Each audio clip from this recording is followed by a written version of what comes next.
Welcome to the Austin Downbeat. I'm Kat, your host. I'm already in such a good mood because I knew I got to talk to this guy right here today. John Chipman, welcome to the show. I'm so happy to have you on. Well, thanks for having me. I'm super excited to be here with you today, Kat. Yeah, I was just telling you, but my favorite thing is like when I walk into the Saxon pub, or this actually just happened not too long ago. I walked into the Moody Amphitheater, the Moody Theater, and there you were behind the drum set with Ruthie Foster for the Texas Songwriter Hall of Fame show spectacular. It was so nice to see you back there. Isn't she just amazing? Um, I have never seen her. I have seen footage of her. Oh, She's incredible. And she also seems like you just want to be her friend. so I've had over the years, I have subbed for Ruthie. So we had her longtime drummer of like 17 years, Samantha. I was actually introduced into her band because Samantha got very, very sick and they had to call me at the last minute to go to Europe, like Oh, with a week's notice to play 5 days in Switzerland. oh wow. So we went and did that, and then came back, and then subbed with her. Brandon Temple's been her drummer for a long time. He's my favorite. Just an amazing human being and Totally. such a ridiculous musician. Uh, Totally. so I will sub for him here and there, and she is just mind blowing.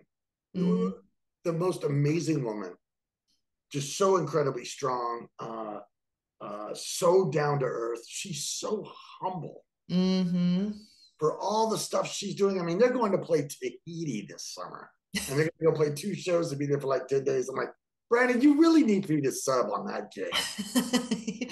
Are you sure you need to stay home with the kids and Amanda? But I just love everybody in that band. They're all such great people. And but Ruthie is just, she is. I've never, in all the times I've played with her, she's just this person you never see have a bad night. Hmm. I've never seen her have it like be off on her game. Yeah. It's like some she gets on stage and all of a sudden it just like clicks. Oh, I'm Ruthie Foster. Check this out. And she just Yeah. goes, and it's fun to watch. It's fun to be behind her playing drums and just watching it all take place. It is. Well, that was going to be actually one of my questions as I was making some notes for you. I'm curious. I don't think. I mean, I've definitely had full bands on the show, and of course, there's been a drummer on the show, but I have never singled out. Well, besides Brandon, I have had Brandon on, but not many. Most people that I have on are just up there at the front, or they've written the songs and they're singing the songs. So your perspective is very interesting to me. Besides just a bunch of backs and butts, what is your perspective from back there during a show? That's a great question. It varies. Um, I've spent the majority of my time in Austin playing for singer songwriters. Mhm. I had a couple of extended runs with a couple of different bands. You know, with the band of Heathens, that was a totally different vibe because that was a band. Mhm. Uh, but um, but playing for singer songwriters, and I never ever even am aware of the audience. Mm. Uh, I might see somebody out there I know and acknowledge and smile and whatnot, but when we start playing music, you just get so wrapped up into what's going on stage. Yeah. For me, it's just you know checking in with everybody on stage, making sure that that invisible uh, umbilical cord is connecting all of us. I love that. Because you want to create this unified space, and so listening to the bass player and the guitar player, are we all playing dynamically together? These kind of things, and then always making sure that you're not above the vocalist. You want to be hmm right underneath. So I'm always just kind of in that mindset when I'm playing. Just Yeah. up there with whoever it is I'm playing with. Which I've been very blessed. I get to play with a lot of amazing people. So You also have this talent, though. So it's really cool to know that that's where your mind is. Your face makes it look like you're a drummer, so you can do multiple things at the same time. But your face makes it look like you're not working that hard. Like what you just described sounds like really hard work, mental work, but you look like you're having so much fun. And I know you are having fun. How do you do all of that at the same time and play the drums? Like that's kind of insane. Well, I don't know what my face does when I'm doing it. That's all secondary reaction. It just happens. I couldn't Yeah. tell you. People have remarked about that before in the past, and it just makes me laugh because I couldn't tell you what I'm doing. Yeah. I'm Well, you just just doing. look like you're having fun and like Well, you're it usually actually is. not working that hard, maybe mentally, besides just playing, like besides playing. Well, like a second ago when I was talking about like checking in and doing all that stuff, I'm Yeah. not devoting a whole ton of mental capital to that. Yeah. When I say that, I mean like just make sure that we're all listening. But the last thing you want to be doing when you're playing is thinking. Oh, yeah. When you start thinking when you're in the middle of playing a song or you're Uh-oh. playing with other people, everything goes out the window. Oh, really? You start playing like you're thinking. You know, Um, you want to be, and that's one of the things a lot of musicians, regardless of the instrument, will talk about when they come off stage and they don't remember a thing that happened. oh, yeah. And those are the nights where usually the bandmates are coming up going, "You were incredible. You were so amazing." And they don't remember anything that happened. Yeah. And, that's kind of where you kind of plug into the universe. I guess I don't, but it's universal truth. You all through the years of playing music, when you talk to different people and they all talk about that, I wouldn't say out of body experience, but almost, because Yeah. everything just happens organically and spiritually. Hmm. And you're not, You the just, brain doesn't get in the way. yeah. That's the flow state, really. I mean, you're plugged into that flow, which is so fascinating. Yeah. How long did it, I mean, do you feel like you're an amazing drummer? Do you feel like you're at the top of the mountain? Do you feel like, boy, I still need to always practice and keep my chops? Because you make it look so easy and effortless. Is there a summit to what you do? Well, I think regardless of where somebody is in their journey, the first thing that I am is a student of music. Mm. So I always try to keep that in my mindset. Mm-hmm. Is being in that, almost like John Cleese in his book about creativity, which is mind-bogglingly good, Love him. talks about being in child mind Mm-hmm. when you're playing and whatnot, and to be in that state of creativeness. But you also want to always remember that every time I get on stage and play, even if I'm playing with the same band and I played the same songs 1,000 times, it's an opportunity to learn. Yeah. You Mm-hmm. know, and sometimes it may be learning what not to do. Done that. So you always just try to remember that's kind of, my job is to be I'm a student of music first and Yeah. playing music. And so I always just tried, I never really thought about like where I'm at in the path as far as career wise it goes. I'm still amazed that I've made a career in music. Are It you doesn't make sense to me sometimes. really? I feel very blessed and just incredibly, incredibly grateful, you know. Yeah. Yeah. Yeah. When did you first pick up a pair of sticks? 9 years old. Really? Well, and it was by accident. I was an athlete as a little kid. I played a lot of sports and I was pretty athletic. It was before I grew really tall. Uh-huh. And I injured myself, and so I couldn't play soccer that season. We're at my grandparents' house, and we're helping my grandfather clean out his attic. I am. I see these gold sparkle things like way up there. I'm like, Papa, what are those? He goes, "Oh, those are your grandfather's old Ludwig drums. I played drums back in the 50s, yada, yada, yada." It's like, I just said, "Can I have them?" And he like gets this gleam in his eye. He's like, "Yeah, sure." So we start bringing him down out of the attic, and my mom's like, "What are you guys doing?" I go, "Papa just give me his drums." My mom's like, "No." It was pretty funny. But years later, she remarked, she goes, "You drove me crazy all through junior high and high school and the whole time." She goes, "But I always knew where you were." So yeah, Yeah. yeah, yeah, yeah, Yeah. I love that. yeah, I love that. yeah. Oh, sweet little John Chipman, 9 years old. Oh, I want to I see a picture now. started taking it seriously when I was probably 12. I got Yeah. a private teacher in junior high and stayed with that same teacher all the way through high school. And then I went on and majored in music Oh, and wow. moved back to Texas as fast as I could. Yeah. Wow. Yeah. And then when did you know that you would become the the thing that every father warns his daughter not to date? The drummer. Don't Well, date a musician, don't date a drummer. I moved to Austin to play drums. Wow. I did a music degree. And so I came to Austin and I had a couple of different jobs, but I was started playing right away. And man, I was one of those guys that I would play on a Monday night for $30 and all the beer you could drink for free at Joe's Generic down on 6th Street. I Mm, would play I would play the worst gig. I didn't care. If it's a gig, I'd go play it. wow. I just did it. And then like one thing led to the next, and I started playing this guy, George DeVore. And George was like, we had this thing kind of hitting for a while in the 90s, and that kind of blew up. And then I just kept moving from one gig to another. And all that while I was like, oh, this gig's a little better. Oh, this gig's a Mhm. little better. Oh wow, this gig's a little better. And it just kind of it fell that way. I Yeah. Wow, I just did. It was like a lot of being in the right place at the right time. And also, while that's happening, weaving into the fabric of this community, I feel like you probably know everybody. Well, what's amazing now? There's a lot of people I don't know. There's Yeah. so much new blood in this town. That is Yeah.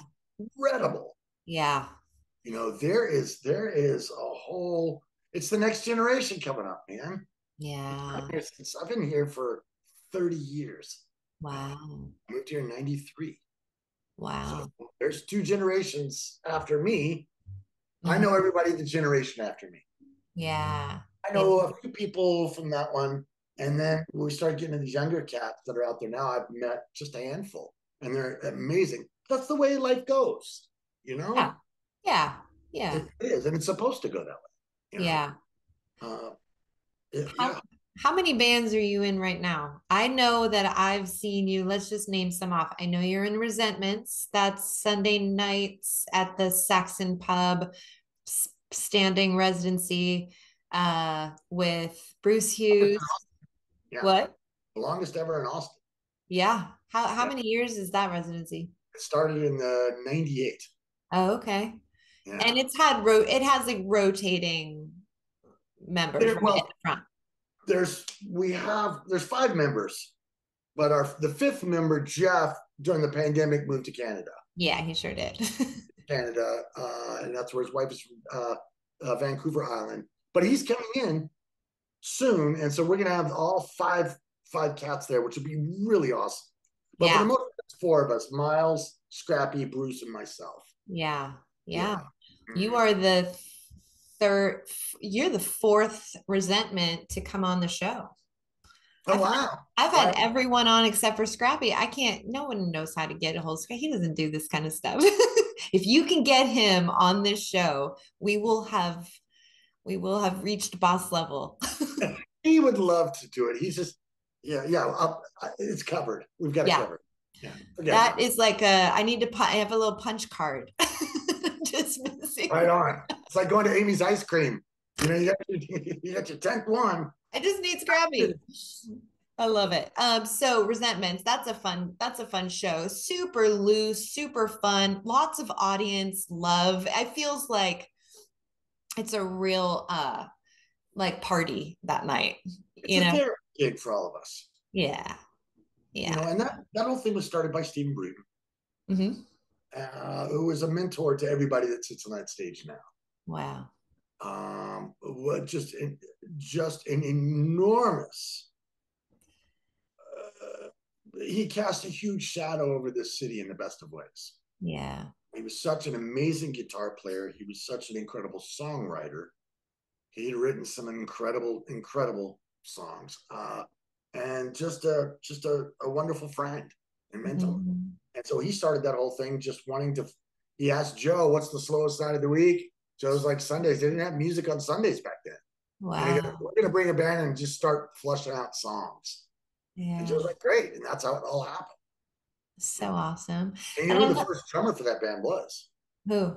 Nobody knows this. Ooh, trivia. Hal Ketchum. Singer Wow. songwriter, Hal Ketchum. Wow. Yes, I know. I know. Just for a few months. It wasn't long. Yeah. He was the first Resentments drummer. And then, of course, was the legendary Mambo John Trainer. Yeah. Yeah. Some God good rest his soul. trivia. Mm-hmm. And Yeah. I like it when you sing back there. Every little blue moon you get a chance to take the lead. I love that. I remember the first time I saw that, I was like, and he sings. Folks, what can't he do? They that's the band responsible for making me sing. They are, because they forced me to. So, Yeah. all right, fine, I'll do it. And now it's fun. And now it's fun. You know, Yeah. it is. Yeah. I enjoyed a lot. Yeah. So that's Resentments. And then recently I was at Saxon Pub. It's kind of one of my favorite places to go. And Me too. yeah, I mean it I feels always, so cozy and yeah, and homey. But there's a new band in town called Happyland, and I am really, really excited about you guys. I know that you're not doing shows for a few months because there's going to be some recording happening, but I was able to catch your second to last show just recently, and I've never heard Sean Pander sing.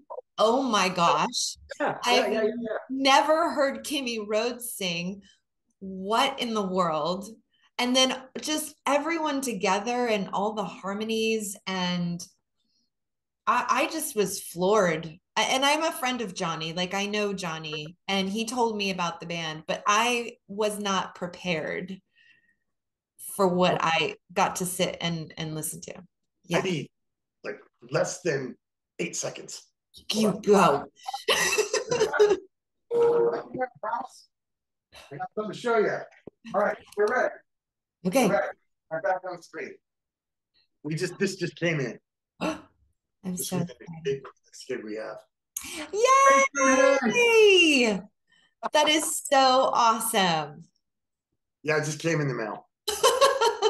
Yeah, First to see it here. I love that. absolutely. That's what it is. No, that's so all of us. The weird connection is like I played with everybody in that band at some point in time, recording their record or live gigs or both. Yeah. Sean Penner's been I've been playing duo gigs with Sean since 2000, over 10 years. He moved to Austin. I was playing with Bruce Hughes when we used to have Bruce Hughes in the All Night Army. Mhm. And one day at a gig on Wednesday night, he walks up out of the crowd, and there's like 6 people there. And he walks up out of the crowd, he goes, "You're gonna play on my record." It's like, "I'm cool." And we just became fast friends. And he's got the most soulful voice. He's so Oh, incredible.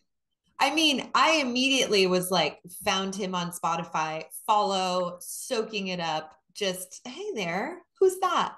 That's Maggie. Hi, Maggie. This is my girl. Oh, She had to see what's going on. hi, Maggie. Sweetheart. He's a sweetheart. But no, Yeah.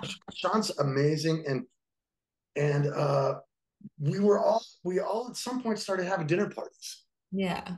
We were At hanging Gabe's. out together at Gabe's, and then all of a sudden it was like, I think it was Kimmy's was like, let's put together a band. We had just got done doing her record, and I was Huh? playing her record, and we recorded this great song called Happyland, and I was like begging to get to sing on it, and so we did this, and like we recorded the song. This never happens. We get done, and like everybody's sitting there dancing because we just love this song so much. We're having a good time, and then at some point, Kimmy's just like, we got to start a band, and it's not going to be me like Kimmy Rhodes and a band. It's going to be a band. We're going to have a band, Yeah. and it just all like fell into place. And Well, everybody's Johnny said she booked you guys for a gig, and that's what started it. basically, It's yeah, like, let's be a band. Oh, and we have a gig. Okay, well, that's one step on. did. Yeah. And so we've just been having a ball with it, Yeah. just an absolute ball. And then I've been playing with a lot of great folks, playing with Pat Byrne. Love, love, And love him. Pat's back now in town. He was up in Canada for a couple of months. Yeah. And then Walt Wilkins, which I just adore Walt. Yeah. Scrappy and I were just down on the coast with him and Ron Flint this weekend, Oh, nice. and just playing some great shows. And man, what a songwriter he is. Mm-hmm. I mean, he is a bard. He's a minstrel from the old school. You know, this Mm. guy that you can imagine traveling around the countryside on his donkey with a lute on his back and would sing for songs that he writes for everybody. He's just kind of Yeah. that guy, you know. I gotta have him on.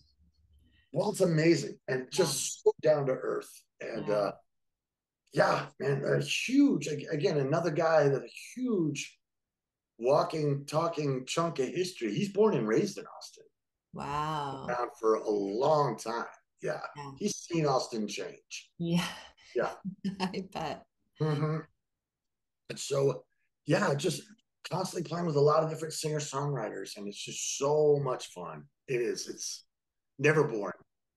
How do you define success? Because, as I sit here listening to you, watching you, and just getting a sense of the way you're walking through life, I feel like you are a definition of success. Does that feel like how everyone equates success differently? Sure, they do. The reality for me is I I've never looked at playing music as a vocation. I Mm, never thought of it as I got to punch the clock and play this gig to get paid X amount of dollars. yeah.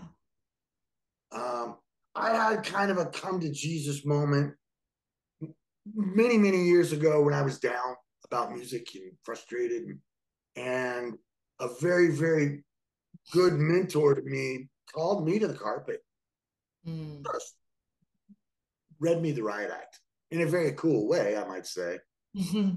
But just say, like, what does music owe you? And what is your job is to do this, is to be a student in music. When I refer to that, that's where I got this from. Gotcha. Once I started doing that, my friend said this is your two rules if you want to be happy doing music. This Mm. is it. Play with people you like, Mhm. play music that you like. Don't ever ask how much is the gig paying. Mhm. And it sounds so counterintuitive Yeah. to being successful, but it's absolutely not. Uh, Makes sense to me. Once I started doing that and started kind of living by those rules, I tell you what, I have a huge swath of people that I've been playing for the past, say, 3 or 4 years, whether I've recorded albums with them or just done one gig with them or see them regularly. And I can honestly say that I play with all amazing people, You do. people that I respect and that I like and that I can crack jokes with and I can hang out and I value their opinions, that are friends.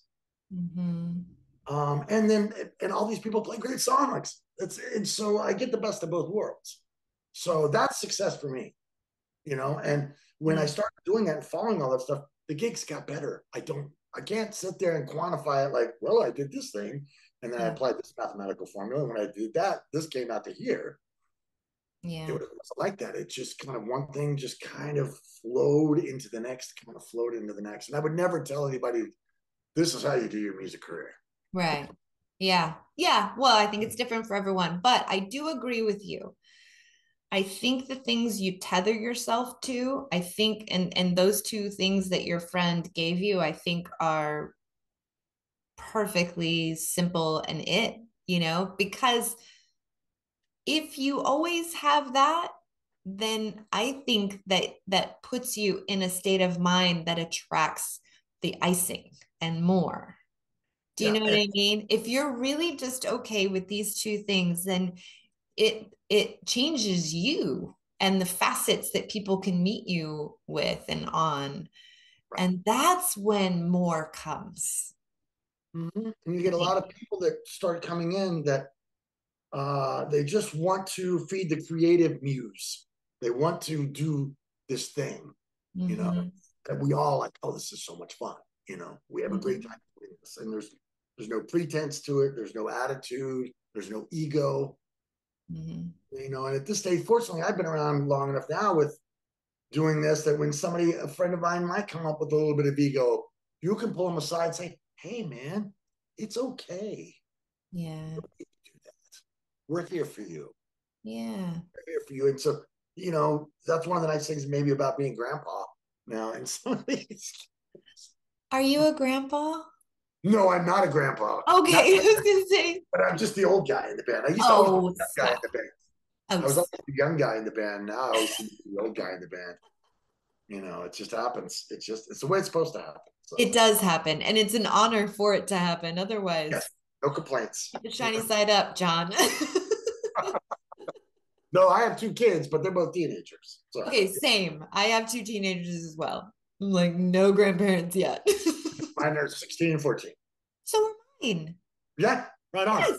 Yeah, Yeah. Boy is 16, girl is 14 here. flip it. Oh, all right. That's so Yeah. cool. We're in it. How are you enjoying the teen years?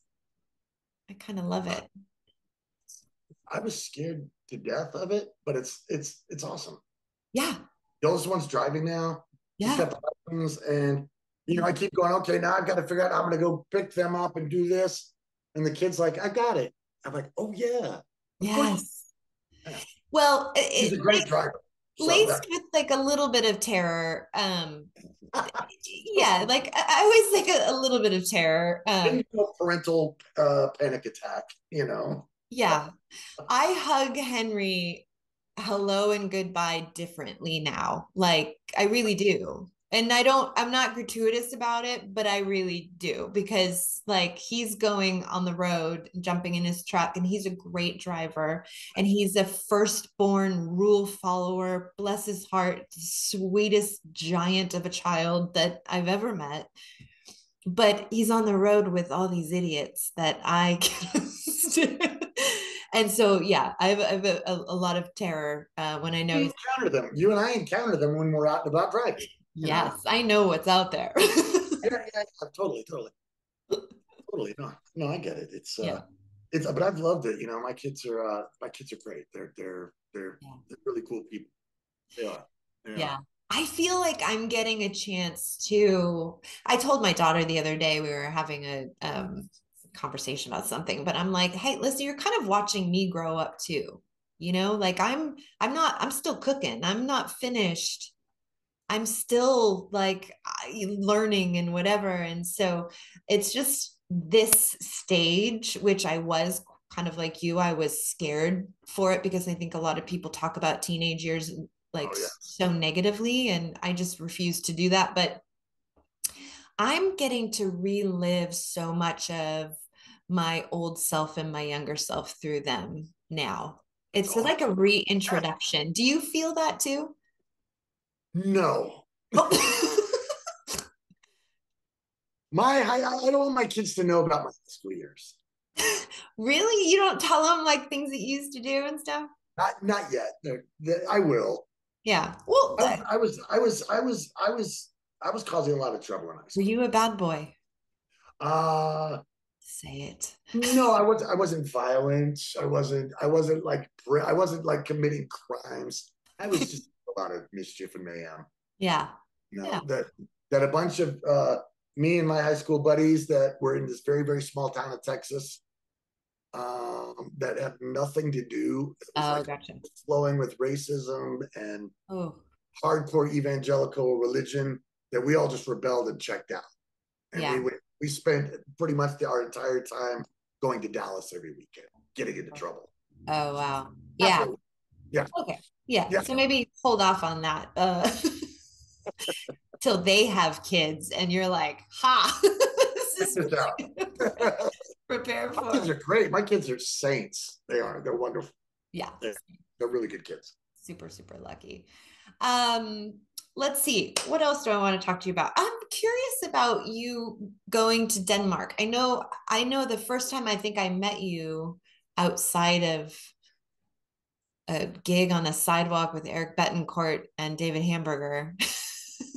Oh yeah, one of the Club Staccato gigs. Yes, on a sidewalk in some neighborhood in the dark, and I'm like, "Hi, John, I'm Kat." I'm not That was gonna one of the pick house you. concerts we did. Yes. Yes. But I remember my first memory of meeting you then was that I think you had just gone to Denmark or something like that. And so that's one of the things at the forefront of my mind when I think of you. Can you talk a little bit about that and your time? Yeah. I spent 6.5 so years with the band of Heathens. Mm-hmm. I left the band. My kids were getting to be 6 and 4, and I was kind of tired of, at that age, at that age they change so much, and even at 6 and 4, they're changing quickly. And Mm-hmm. at the time I came off the road because we were playing 200 days a year in that band. I Wow. was, I they were new human beings to me.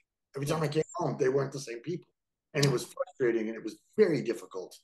And so it was one of the reasons I decided to come home. So I'm home, and then out of the blue, after about a year, I get this phone call from this guy in Denmark, and he introduced himself as this producer, and that he's coming to Austin to make a record with this female artist, and she is the singer and the songwriter.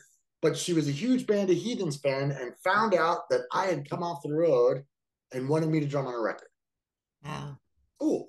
So they came to town. I put the band together. It was Colin Brooks, who was also a Heathens member with me, Mm-hmm. and Chris Marsh on bass, Mm-hmm. and Morton, the producer, is also the piano player. So we went and did this record, Sixth Street Studios, just there on east of Lamar or west of Lamar, and we just had a ball. We just had the most amazing time. And so the week wrapped up, we finished the record, and Morton's like, "I'm going to bring you to Denmark one day." I'm like, "Yeah, sure. Okay, cool, great, awesome, great hanging out with you. Y'all have a great one. Fly safe." And like a year later, my phone rings. And he's like, "John, it's Morton." I'm like, "Dude, how are you?" He goes, "So I've got 2 record recording sessions for 2 different records, and then we'll have like 15 gigs. And so we'll be recording in the studio during the day and playing gigs at night, mostly in Copenhagen and around the country. Do you want to come?" I'm like, "No, of course I want to come." And so that was like 2017. Wow. And I started going over there like twice a year, like in the spring and in the fall. And then the pandemic came along, shut it down for a good 2 years, Mm-hmm. and then started back again in 20 end of 22. And then this last time over, I took Gabe Rhodes because I was wanting to get Gabriel and Morton together because they're Mm. muy simpatico, two musical kindred spirits. Yeah. And I was right. They got together, and we all of a sudden now we have this little quartet Mm. over there with a bass player from Denmark that we're playing around Denmark when we go over there. So So Gabriel and I are headed back there at the end of April. We'll be over there. We leave the 21st, and we'll be there for about 2 weeks. I love that. And What a Copenhagen, surprise in life, you know? I love that. yeah, and Copenhagen is such an amazing city, and Denmark's an amazing country. It really is. There's a lot we could learn, Yes. but our American exceptionalism gets in the way. We don't think That so. that is true. That's a whole other episode, isn't It's it? a completely different podcast. Yeah.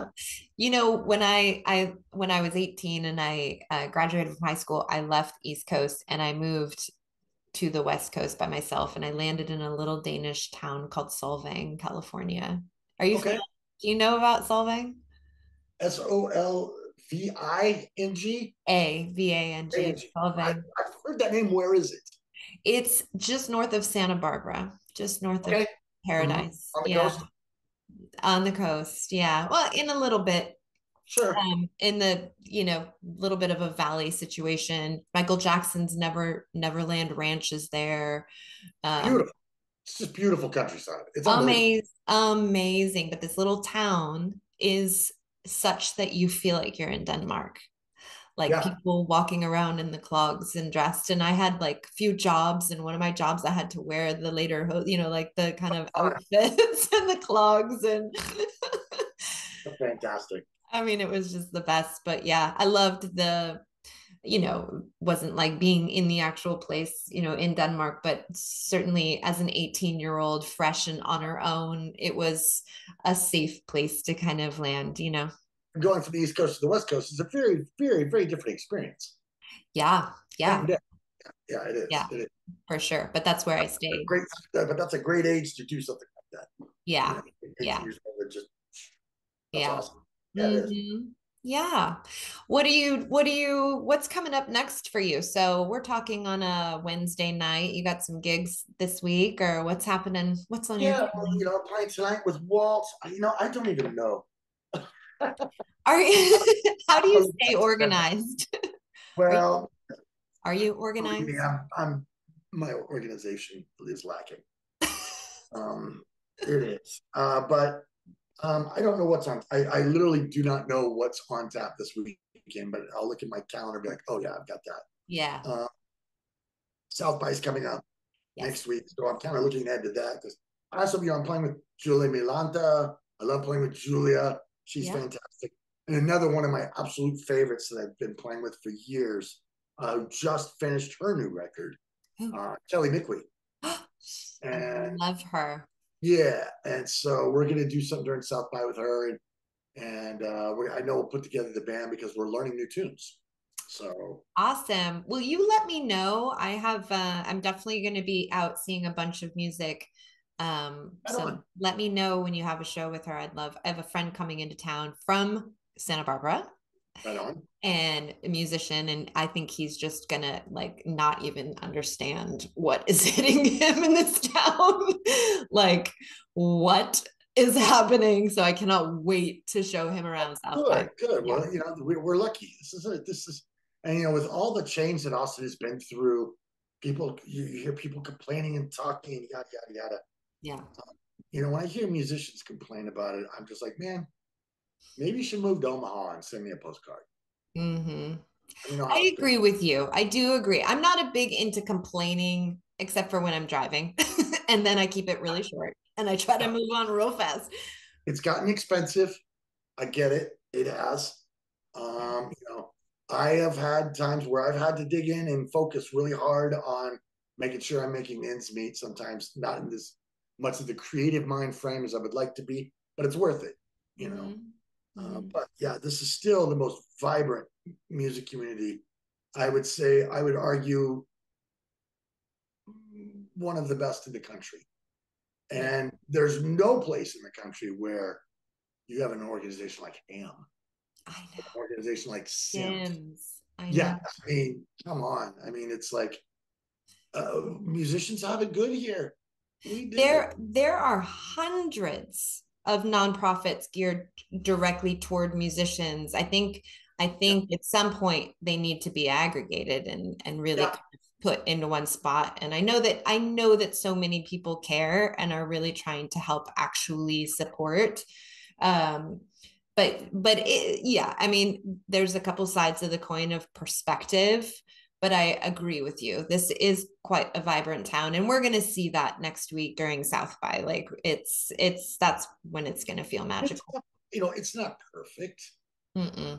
Well, come on. No place is. Nothing is.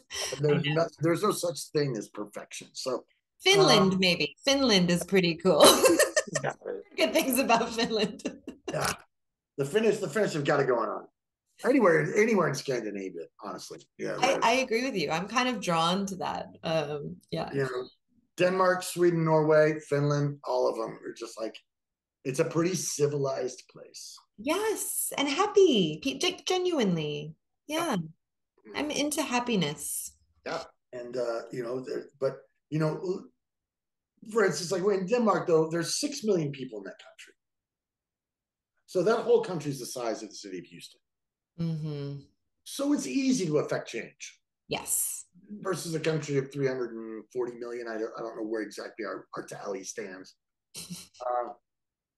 So yeah, no, it's much easier to affect change in a kind of homogenous society like they are there. That's very very tiny. Mm-hmm. Yeah. But a lot of things very very very very well that we could learn from, Yeah. especially politically. Yeah. I agree. I But agree. again, we said that's another podcast. Yeah.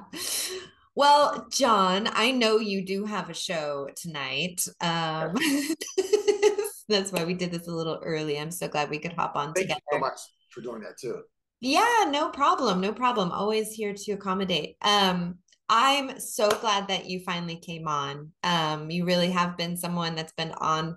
I have like my original list of folks when I first started 2 years ago, and your name is on that big old piece of paper. So I've definitely been paying attention, and folks can go probably to the Saxon pub pretty much any night and probably see you there.